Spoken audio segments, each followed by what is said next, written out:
Hello everyone. In this lecture, we'll study about Prim's algorithm, and we will use this algorithm in order to build minimum cost spanning tree by greedy method, edge by edge.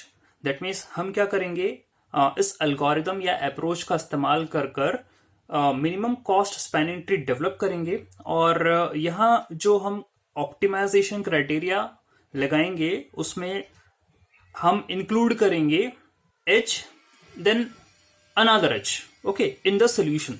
और edges का selection कुछ इस प्रकार से होगा जो कि result करेगा in a minimum increase in the sum of the cost of the edges so far included.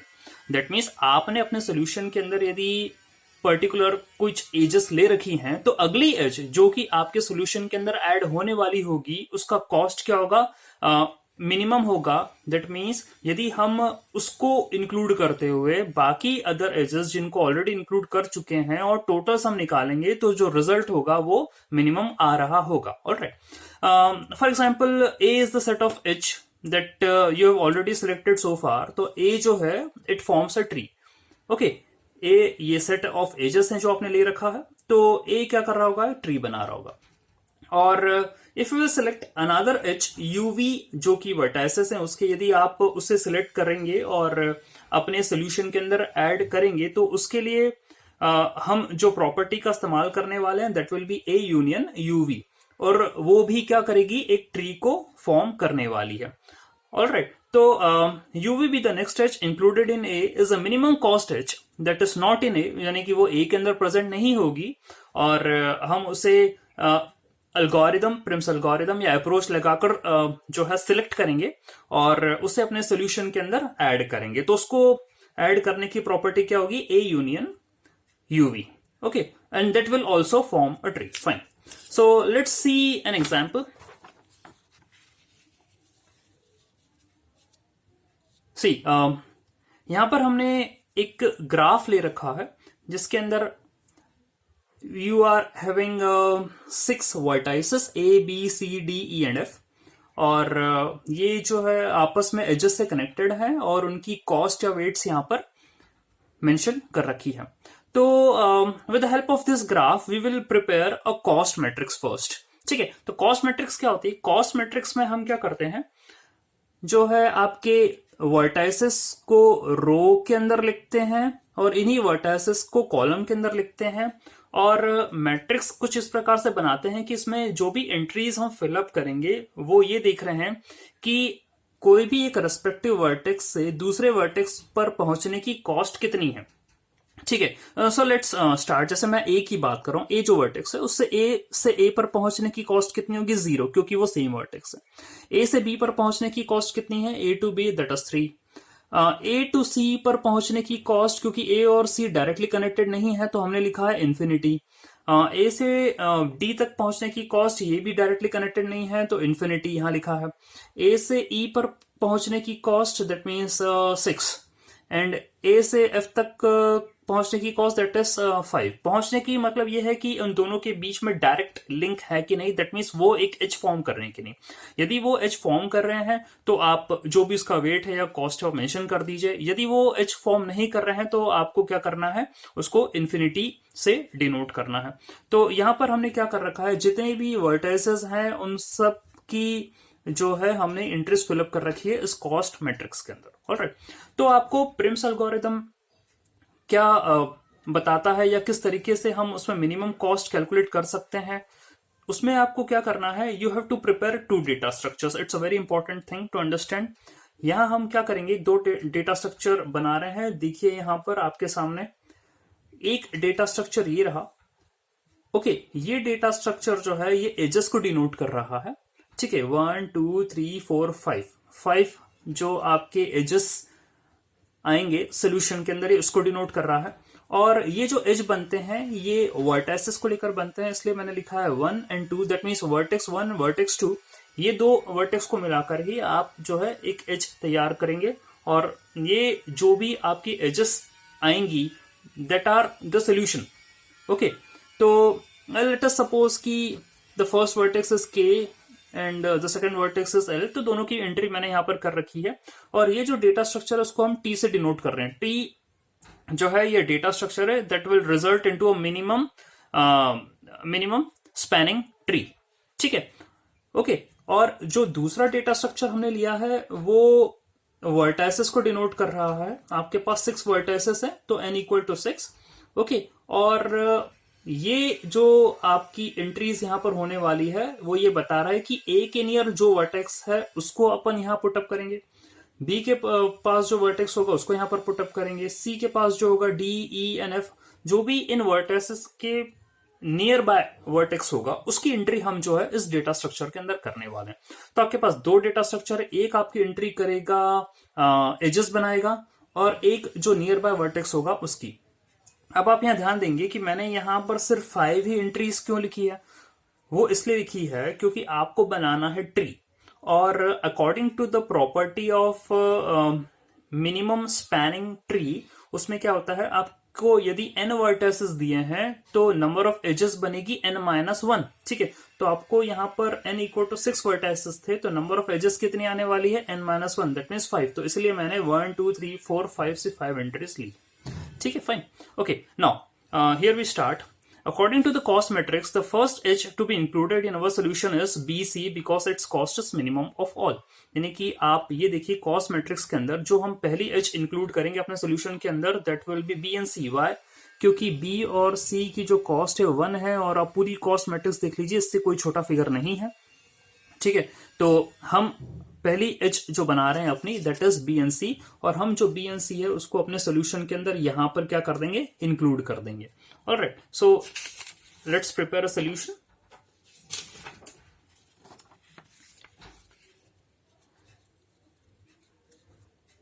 So here it is, मैंने जो है बी एन सी को क्या कर दिया है, इंक्लूड कर दिया अपने सोल्यूशन के अंदर।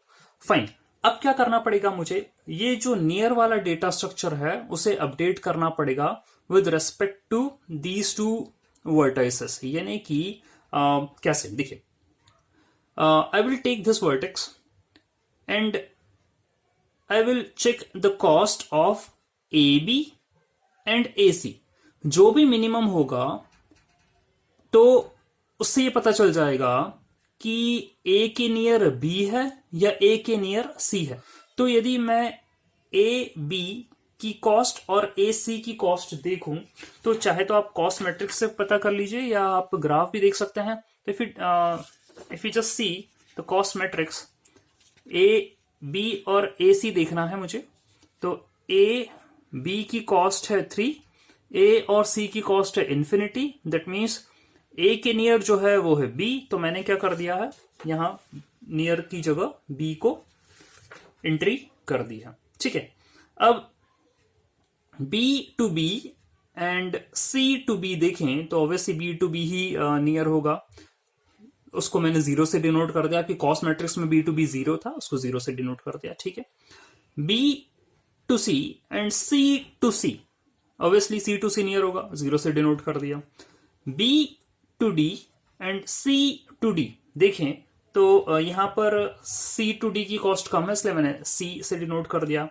रेस्पेक्टली हम ई टू बी, ई टू सी देखें, बी क्लोज है ई के तो उसको कर लिया हमने, and F to B and F to C में देखें तो बी क्लोज है, उसको हमने क्या कर दिया, यहां पर उसकी एंट्री कर दिया।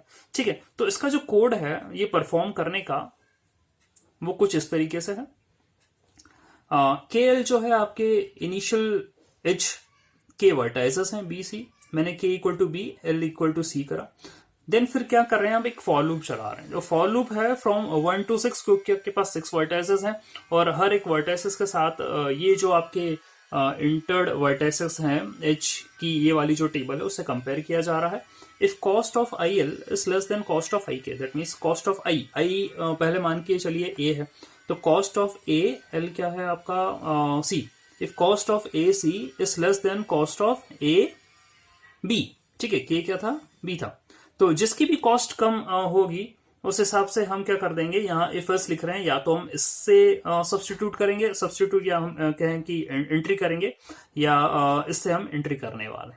ठीक है, फाइन, तो इस तरीके से हमने क्या कर दी है, ये नियर वाली टेबल को अपडेट कर दिया है। Fine, so if we proceed further, हम प्रिम्स एल्गोरिथम पढ़ते हैं। Algorithm Prim's cost h t, that is the spanning tree, and n. Cost is the cost of the respective ages, जो कि आपकी ग्राफ के अंदर है, उन सब की कॉस्ट है. E is the total number of edges in the graph. Small e is the total number of edges in the graph, and t is the data structure, or it will record the spanning tree. Okay, and n is the number of vertices. ठीक है, तो ये आपके पास जो 4 parameters हैं अपने algorithm के लेकर हम चल रहे हैं. And here we go inside the algorithm. Let KL is an edge with minimum weight E. ठीक है, तो KL जो है आपने जो B और C लिखी है, that is of minimum weight in E. जितने भी एजेस है उसमें सबसे मिनिमम वेट इसका है. ये कहां से पता लगा? हमने कॉस्ट मैट्रिक्स से लगाया. ठीक है, T11 equal to K, T12 equal to L. ठीक है, T11 ये आपका क्या था? T था, T डेटा स्ट्रक्चर था. तो T11 का मतलब ये है कि आप पहली एंट्री क्या कर रहे हैं, यहां पर इंक्लूड कर रहे हैं. T12 क्या है? ये है. दैट मींस दूसरी एंट्री क्या कर रहे हैं आप, यहां पर इंक्लूड कर रहे हैं. तो T11 equal to K and T12 equal to L. Minimum cost equal to cost of KL. Okay, तो मिनिमम कॉस्ट इसकी कितनी थी? 1 थी. तो हमने क्या कर दिया, मिनिमम कॉस्ट से के अंदर ये वैल्यू को इक्वेट कर दिया. ठीक है, नाउ इनिशियलाइज नियर. अब क्योंकि आपकी टेबल जो थी वो खाली थी, तो हमने क्या करा था, इसको इनिशियलाइज करा था. इनिशियलाइज कैसे करा था? ये वाली अप्रोच आप ऑलरेडी यहां पर देख चुके हैं. For i equal to 1 to n if cost of IL is less than cost of IK. That means आप क्या कर रहे थे, ये जो एज है उसके जो रेस्पेक्टिव वर्टाइसेस है, उससे हर एक इन वर्टाइसेस को चेक कर रहे थे. जो भी नियर बाय था उसके हिसाब से आप क्या कर रहे थे, टेबल को अपडेट कर रहे थे. तो आपने भी यहां करा है. ये जो है आपके एल्गोरिथम के अंदर ये पूरा की पूरा पोर्शन कवर्ड है. ठीक है, तो हमने अभी इनिशियली क्या कर लिया है, अब टिल नाउ क्या हो गया है, आपको एक एज मिल गई है और इस एज के हिसाब से आपने ये नियर वाली टेबल को क्या कर दिया है, अपडेट कर दिया है. ठीक है, हम आगे बढ़ते हैं. Now what is the next part of the algorithm? The next part of the algorithm is, एक एज हम निकाल चुके हैं. आपके पास टोटल n वर्टाइसेस हैं. n-1 एजेस आपको रिजल्ट के अंदर आनी थी. एक एज आप ऑलरेडी निकाल चुके हो, तो अब हमें रिमेनिंग n-2 एजेस के लिए काम करना है. ठीक है, तो हम क्या कर रहे हैं, to obtain the remaining n-2 edges, again we will apply a for loop for i equal to 2. That means मुझे दूसरी वाली एज निकालना है to n-1, जो कि आपकी 5 है. अब देखिए क्या करना है. Let j be an index such that near of j is not equal to 0 and cost of j near of j is minimum. अब देखिए यहां पर क्या है. ठीक है, आपने क्या करा, ये बोल रहा है कि j जो है इंडेक्स है इसका, j is the index of this. ठीक है, and near of j, what is near of j? Should not be equal to 0. Near of j should not be equal to 0. And cost of j and near of j should be minimum. यानी कि मुझे अब क्या करना है, मुझे ये करना है कि आप ये देखिए कि जो 0 वाली एंट्री है उनको हटा दीजिए, उनको हम बिल्कुल नहीं रीड कर रहे हैं. और जो 0 नहीं है उसमें ये और ये इनकी क्या करेंगे, रेस्पेक्टिव कॉस्ट जो है इसके सामने लिखेंगे. ठीक है, ओके, तो यही एल्गोरिथम बोल रही है. फाइन, तो ये जो एल्गोरिथम बोल रही है, यहां पर हम क्या कर रहे हैं, late j be an index such that near of j should not be equal to 0 and cost of j near of j should be minimum. ठीक है, तो यहां पर हमने क्या करा है, उससे कैलकुलेट करा है. a b इसकी कॉस्ट है 3 लिखा, 0 को तो हम एलिमिनेट कर चुके हैं, यहां जरूरत नहीं. d और c की कॉस्ट है 6 और e और b की कॉस्ट है इन्फिनिटी, f और b की कॉस्ट है 4. ओके, ये जो है कॉस्ट हमने क्या कर दिया, यहां पर लिख ली. जो भी हमें मिनिमम मिलेगा, और क्या मिनिमम मिला है हमें ये मिनिमम मिल गया है. ठीक है, जो भी मिनिमम मिलेगा, ये वाली जो एंट्री है 3, ये मिनिमम मिली है, मिनिमम मिल जाएगी. Then what we have to do, min cost equal to min cost plus cost of j comma near. Min cost आपको पहले कितनी थी, 1. What is the next cost is of AB. ठीक है, AB की कॉस्ट कितनी है, 3 है. तो हमने क्या करा है, यहां पर 3 को ऐड कर दिया है. तो your new updated min cost is equal to 4. ये करने के बाद आपको क्या करना है, near of j equal to 0, यानी कि अब आपको ये जो एंट्री आपने इसके रेस्पेक्ट में मिली थी आपको b जो कि नियर था, इसको आपको क्या करना है, 0 से इक्वेट करना है। तो देख लीजिए मैंने यहाँ पर नीचे क्या करा है, ये जो b था इसकी जगह 0 मार्क कर दिया है। ठीक है, तो आपको नियर बाय क्या मिला था, ये मिला था। ठीक है, और इसको 0 से मैंने क्या कर दिया है, मार्क कर दिया है। तो अब आपका ये नियर जो है ये 0 हो गया है यहाँ इसकी वैल्यू। ठीक है, फाइन। तो यहां तक बिल्कुल क्लियर हो गया है। ओके, अब आगे क्या करना है मुझे, व्हाट टू डू। अब मुझे नियर को अपडेट करना है विद रिस्पेक्ट टू दिस जे जो आपने कैलकुलेट करा था। आपका जे क्या था, जे इज ए। ठीक है, तो इसके अकॉर्डिंग मुझे क्या करना है, डेटा स्ट्रक्चर को अपडेट करना है नियर वाला। ठीक है, तो मैं कैसे करूंगा, if near of k is not equal to 0 and near of k is not equal to 0। Okay, तो हम यहां देखेंगे कि कोई एंट्री 0 तो नहीं है। ओके चलो, and cost of k and near of k। देखो k जो लूप चल रहा है 1 to 6 चल रहा है, यानी आपको फिर से क्या करना है, सारे एंट्रीज को कवर अप करना है। ठीक है, and cost of k and near of k is greater than cost of k and j। Okay, तो कॉस्ट ऑफ k पहली एंट्री, पहले तो ये देखो कि नियर ऑफ के ये है के, ये सारे के सारे क्या हैं, के हैं। ठीक है, तो नियर ऑफ के 0 तो नहीं है। ठीक है, तो ये आप देखोगे इसका नियर 0 हो गया, इसको नहीं पढ़ेंगे। इसका नियर 0 हो गया, इसको नहीं पढ़ेंगे। इसका नियर 0 हो गया, इसको नहीं पढ़ेंगे। अब हमें पढ़ने के लिए क्या बचा है, ये नीचे की 3 एंट्री हम पढ़ने के लिए बची हैं। ओके, अब हम ये देख रहे हैं ये 0 नहीं है। Okay, and the cost of के कॉमा नियर ऑफ के इज डी। तो d and near of d that means c। तो इसकी कॉस्ट c और d की cost, okay, c and d की कॉस्ट है, यहां से पता करते हैं, c और d की कॉस्ट है 6। Okay, cost of c and d that is 6 is it greater than cost of k that means d and j that is a। तो d और a की कॉस्ट, डी और ए की कॉस्ट क्या है, डी एंड ए की cost है infinity, नहीं जैसे बड़ी नहीं है। ठीक है, दैट मीन्स कंडीशन फेल हुई।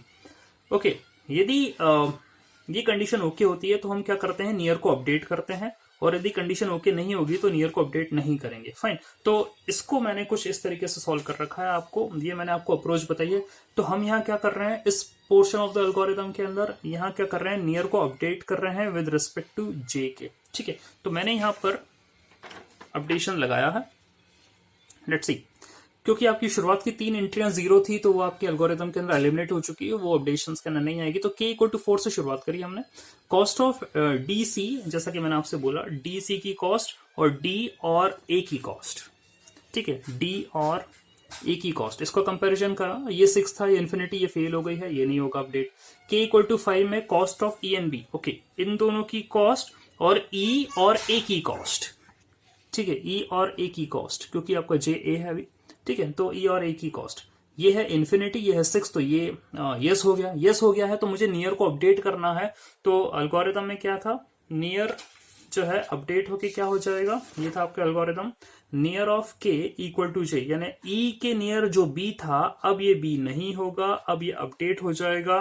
अपडेट होके क्या हो जाएगा, जे इक्वल टू नियर ऑफ के है, तो अब ये अपडेट होके क्या हो जाएगा, ए हो जाएगा। ओके फाइन, और जो next one is k equal to 6 पर cost of f and b, यहां पर था f and b and the cost of f and a। ठीक है, तो वो क्या हो जाएगा, cost of F B, cost of F A, 4 is greater than 5, ये नहीं है तो ये भी खत्म हुआ। ठीक है, ये भी कैंसिल ऑफ हुआ। तो फाइनली जो हमने डेटा स्ट्रक्चर बनाया है इसके बाद वो ये आ रहा है, ए बी सी इनकी नियर तो ऑलरेडी 0 थे, डी सी ये कंडीशन आप देख चुके हैं, फेल हो चुकी है। ठीक है, एंड ई के नियर बाय अब क्या हो गया है, ए हो गया है, ये अपडेट हो गया है। ठीक है, जो कि पहले बी था, एफ और बी के अंदर यहाँ कोई चेंज नहीं है। ठीक है, और हमने जो एच इंक्लूड कर ली है अपने सोल्यूशन के अंदर, वो क्या हो गई है, ए एंड बी।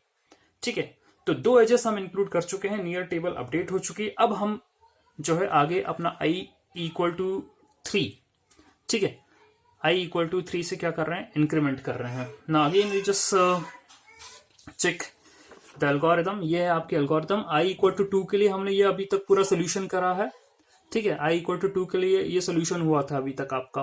अब हमने i की वैल्यू इंक्रीमेंट कर दिया, अब i क्या हो गया, i equal to 3। That means मैं अब अगली h निकालने वाला हूं। ठीक है, अब नेक्स्ट h जो है वो कैसे आएगी, फाइन। नेक्स्ट h निकालने के लिए अगेन आपको अप्रोच वही लगाना है। क्या अप्रोच होगी, let's see. Let j be an index such that near of j is not equal to 0 and the cost of j near of j is minimum। अब जरा देखिए यहाँ पर, यहाँ j इनमें से ही है। ओके, अब जब टेबल को हम देखने वाले हैं तो आपको ये एल्गोरिथम बोल रही है j near of j should not be equal to 0 and the cost of j and near of j is minimum। अब यहाँ देखिए कॉस्टिंग करते हैं हर एक की, ये तो 0 है तो ये एंट्रीज एलिमिनेट हो गई। d और c की जो कॉस्ट है वो है 6, ई और ए की कॉस्ट है 6, एफ और बी की कॉस्ट है 5। दैट मीन्स ये क्या है आपकी जो है मिनिमम है। दैट मीन्स मैं जे और near of J is minimum, that means 5। तो हम जे को क्या लेकर चल रहे हैं अब एफ। दैट मीन्स जे आपका क्या हो गया एफ है, नियर ऑफ जे क्या है बी है। ठीक है, और बाद में हमें क्या करना है एज पर एल्गोरिथम आपसे बोला गया है कि T I 1 equal to J, T I 2 equal to near of J. That means हम क्या करने वाले हैं अपने डेटा स्ट्रक्चर जो कि आपका एजेस का था उसके अंदर इस सोल्यूशन को क्या करने वाले हैं, इंक्लूड करने वाले हैं। ठीक है, तो हमने एफ और बी को भी क्या कर दिया, इंक्लूड कर दिया, आपको थर्ड एज मिल गई है। ठीक है, और उसके बाद क्या करना है आपको, उसके बाद ये है कि इसकी रेस्पेक्टिवली कॉस्ट जो है ऐड कर देंगे हम। तो आपकी मिन कॉस्ट पहले कितनी आ चुकी थी, 4 आ चुकी थी। अब what is the cost of F B, ये कॉस्ट है आपकी 4, तो 4 + 4 तो आपकी मिन कॉस्ट कितनी हो जाएगी, 8 हो जाएगी। ठीक है, उसके बाद आपको क्या करना है, आपको नियर ऑफ जे को 0 से, यहां वाली स्टेप लिखना है, near of J is equal to 0 से डिनोट करना है। यानी कि आपको एफ पर बी मिला था, यहां देखिए एफ पर बी था, इसके नियर था, अब उसको क्या करना है 0 से इक्वेट कर देना। ठीक है, फाइन। अब क्या हो गया, अब हम वापस से अपना नियर को विद रेस्पेक्ट टू जे जो कि आपका एफ है इसके अकॉर्डिंग क्या करने वाले हैं, अपडेट करने वाले हैं। और अपडेशन जैसा कि आपने देखा था क्या करते हैं, अपडेशन में जिन जिन की एंट्री 0 है उन सबको तो हम क्या कर देंगे, एलिमिनेट करेंगे, और जिनकी एंट्री 0 नहीं है उनके अकॉर्डिंग क्या करने वाले हैं, हम कॉस्ट को कंपेयर करेंगे और नियर को अपडेट करेंगे। तो ये देख लीजिए k equal to 1 to n do update near if near of k not equal to 0। तो ये 1 2 3 4 4 तो एंट्रीज आपकी खत्म हो, इससे कंपैरिजन नहीं है, कंपैरिजन सिर्फ इन दोनों का होगा। That means the cost of D C and the cost of D N F, इनका कंपैरिजन होने वाला है। ओके, तो लेट्स सी 4 और 5 वैल्यूज हैं वो k की। ठीक है, तो हम कंपैरिजन कर रहे हैं, तो cost of D C is greater than cost of D N F, 6 is greater than 5। Yes, यदि ऐसा है, ये कंडीशन आपकी ट्रू हो गई है, तो नियर को मैंने अपडेट कर दिया। नियर ऑफ डी जो कि आपका पहले था सी, ओके, वो अपडेट होके एफ हो गया है, क्योंकि नियर ऑफ के इक्वल टू एफ जे होता है, तो नियर ऑफ डी आपका अब क्या हो गया है, एफ हो गया है। तो मैं वहां सी को हटाकर क्या कर रहा हूं, एफ से रिप्लेस कर देता हूं। ठीक है, रिप्लेस कर दिया हमने एफ से। फिर हम k equal to 5, cost of E A is greater than cost of E F, ये दिख रहे हैं। 6 इज ग्रेटर देन 2, यस, यहां भी कंडीशन ट्रू हो गया। That means near of E is equal to F, यानी ई की जगह वहां पर पहले क्या था आपका, ई की जगह आपका पहले था ए, अब ए को भी मैं एफ से रिप्लेस कर रहा हूं, तो यहां भी एफ से रिप्लेस कर दिया हमने, यहां भी आपको एफ से रिप्लेस कर दिया है। दैट इज हमने करा क्या है, सीधी बात है, इन दोनों की कॉस्ट देख लीजिए और D और F की कॉस्ट देख लीजिए, फिर इन दोनों की कॉस्ट देख लीजिए और E और F की कॉस्ट देख लीजिए। जो भी कम है उससे आपको क्या करना है, अपने डेटा स्ट्रक्चर नियर को अपडेट करना है और F को उसके नियर बनाना है। वो इसलिए बनाना है क्योंकि अब इसके कनेक्टिविटी में कौन सा दूसरा वर्टेक्स होगा मुझे वो पता लगाना है, इसलिए हम ये टास्क परफॉर्म कर रहे हैं। ठीक है, तो हमने क्या करा, इसको अपडेट कर दिया, ये हो गए अपडेशंस। ठीक है, और ये आपको एज मिल चुकी थी एफ एन बी। अब हम यहाँ देखते हैं अगेन आपकी एल्गोरिथम चलेगी। एल्गोरिथम क्या है, i इक्वल टू 4 के लिए, ठीक है, i इक्वल टू 4 के लिए चलेगी। Again what you will do, let j be an index such that near of j is not equal to 0 and the cost of j near j is minimum. तो अब हम क्या कर रहे हैं, यहाँ पर फिर देखेंगे जो जीरो हैं उनको हटा दीजिए।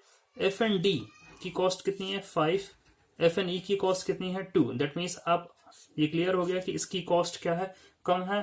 तो हम जे को क्या बनाने वाले हैं ई, और उस ई के नियर क्या हो जाएगा एफ। तो जे इक्वल टू ई, और ई के नियर क्या हो जाएगा आपका J equal to E and near of E is equal to F. तो हम क्या करने वाले हैं, ई और एफ को अपने सोल्यूशन के अंदर इंक्लूड कर देते हैं। ये करने के बाद दैट मीन्स आपने एल्गोरिथम के अंदर क्या है T I one equal to J, जो कि ई है, ठीक है, इससे इसको कर दिया आपने। T I two that means आपका एफ है, near of J near of E that is F है, आपने इसको इंक्लूड कर दिया यहाँ पर, ठीक है। ओके, अब हम क्या करने वाले हैं, मिन कॉस्ट निकालने वाले हैं। तो ई एंड एफ की जो कॉस्ट है आपकी प्रीवियस जितनी भी कॉस्ट आई हैं उसमें ऐड करना है। तो मिन कॉस्ट इसकी है ई एंड एफ की जो है वो 2 है, तो आपकी टोटल मिन कॉस्ट कितनी हो जाएगी 8 + 2 दैट इज 10। तो आपको मिन कॉस्ट नहीं अपडेटेड आ गई है 10, ठीक है। एंड आपको उसके बाद क्या करना है, according to algorithm near of J को 0 करना है। तो ये नियर ऑफ जे पहले क्या था आप देख लीजिए, नियर ऑफ जे पहले कितना था एफ था। अब इसको मुझे क्या करना है, इसको 0 से डिनोट करना है। देख लीजिए मैंने यहाँ पर क्या कर दिया, इसको 0 से डिनोट कर दिया, ठीक है। अब आपके पास आप देख रहे होंगे कि नियर के अंदर सिर्फ एक ही एंट्री एफ है जो कि बची हुई है, बाकी सब 0 हो चुकी है, ठीक है। अगेन हमको क्या करना है 1 = 6 तक क्या करना है, लूप चलाना है और इस नियर को अपडेट करना है विद रिस्पेक्ट टू ई, इसके अकॉर्डिंग। अब आपके एल्गोरिथम ये बोलती है कि k = 1 to 6 आप चलाएंगे, near of k should not be equal to 0। तो ये तो 0 हो गया, ये 0 हो गया, ये 0 हो गया, ये 0 हो गया, ये 0 हो गया, तो इनके लिए कोई काम नहीं करना है। हमें सिर्फ काम करना है k = 4 जो कि आपकी एंट्री है ये वाली, इसके लिए देखना है। और देखना में उसमें क्या करना पड़ेगा हमें, cost of F and D should be compared with cost of E and D, ठीक है। तो आपसे एल्गोरिथम क्या बोल रही है, cost of F and D, here it is, cost of f and d okay is compared with the cost of d and e। अब हमने देखा तो कंडीशन फेल हो गई, इसके अलावा हमें कोई कंपैरिजन करना नहीं था, यानी कि आपका जो नियर वाला डेटा स्ट्रक्चर है वो अपडेट नहीं होने वाला है, ठीक है। ओके, बात खत्म हुई। फिर हम क्या कर रहे हैं, i = 5 पर आ गए हैं, आपका लूप अपडेट हो गया है। अब आप ऑलरेडी कितनी एजेस निकाल चुके हैं, आपके पास 4 एज आ चुकी है। यहाँ पर आप देखिए ऑलरेडी कैलकुलेटेड 4 एजेस, एक एज आपकी बची है, यहाँ नियर की टेबल अपडेट नहीं हुई है, तो अभी ये एज खाली है, एक बार आपका लूप चलना बाकी है। तो your i is updated to 5, आपका ये लूप चलेगा। ओके, i की वैल्यू जो है it's coming to be 5। Okay, so i = 5, ti1 = j। अब हम यहाँ देख रहे हैं कि j की वैल्यू क्या होगी, हमें प्रीवियस लूप के अकॉर्डिंग तो नहीं मिली। j की वैल्यू क्या होनी चाहिए, j की वैल्यू जो होगी वो आप देखें कि आपके नियर वाले डेटा स्ट्रक्चर में कोई एंट्री 0 ना हो। तो ये सारे एंट्री 0 है, तो मुझे सिर्फ क्या मिल रहा है, ये वाली एंट्री है जो कि 0 नहीं है। तो डेफिनेटली आपकी j की वैल्यू क्या हो जाएगी, d के बराबर हो जाएगी, और नियर ऑफ j क्या हो जाएगा, आपका f हो जाएगा। ओके, तो ti1 = d = j, ti2 near of j that is near of d that is f। Okay, ये हो गया। Then we will calculate the minimum cost. तो minimum cost equal to min cost plus cost of j near of j, that means ये d और f की cost थी 5, आपकी previous मिन कॉस्ट 10 थी, तो 10 + 5 दैट इज 15, ठीक है, 15 आ गई। नियर ऑफ j को मैं क्या कर देता हूँ, 0 कर देता हूँ, ठीक है। तो जो आपका d के प्लस f था उसको मैंने क्या कर दिया, 0 कर दिया, फाइन। तो आप देखें सारी एंट्रीज क्या हो चुकी हैं, 0 हो चुकी हैं। अब मुझे नियर को अपडेट करना है किसके रेस्पेक्ट में, d के रेस्पेक्ट में। अब d के रेस्पेक्ट में, और d और f जो है आपकी ये आप इंक्लूड कर चुके हैं, d एंड f जो है ये आपके सोल्यूशन के अंदर इंक्लूड हो चुका है। आपको यहाँ पर सारे एजेस मिल चुके हैं, ये उनकी रेस्पेक्टिवली वर्टाइजेस हैं। अब आप जो k लूप चलाएंगे नियर को अपडेट करने का, इसकी आवश्यकता है नहीं, क्योंकि सारे एंट्री 0 है, तो ये कंडीशन यहीं पर ही फेल हो जाएगी, ठीक है। That means you have got your result, fine. सो आपको कौन कौन सी एजेस मिली हैं, BC, AB, FB, EF and DF। Okay, तो मैं क्या कर रहा हूं, इन सारे एजेस को कनेक्ट करते हुए ये आपका सोल्यूशन बना रहा हूँ। आपको मिली थी B C, A B, B and F and D, F N E, ये मिली है। इनकी रेस्पेक्टिवली कॉस्ट लिखी है, तो आपको टोटल कॉस्ट कितनी आ जाएगी? 1 + 3 + 4 + 2 + 5 that is 15. So this is your minimum cost spanning tree. Okay, and this is the minimum cost which is coming to be 15. So this is how we solve Prim's algorithm. Okay, so thanks for watching.